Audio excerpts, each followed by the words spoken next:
আমি চাইছি দোষীরা শাস্তি পাক। আমিও একজন মা, আমি চাইবো না তাদের ফাঁসি হোক, কিন্তু যাবজ্জীবন কারাদণ্ড চাইছি।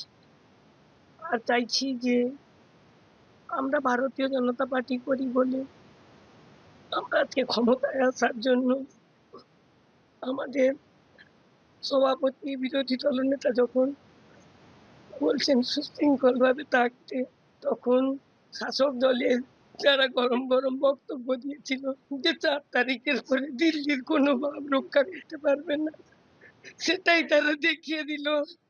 আমি আজকে নতুন সরকার যে গঠন করবে তার কাছে জানাবো যে আমার ছেলের এই মৃত্যুর জন্য শাস্তিটুকু হয়। আমার ছেলে যদি অ্যাক্সিডেন্টে কোনো অঘটন ঘটতো, আমার মনে হয় এত কষ্ট হতো না। তাকে যেভাবে কষ্ট দিয়ে এতটাইরা মারলো, এটা পুরো তৃণমূলেরই সাজানো গল্প।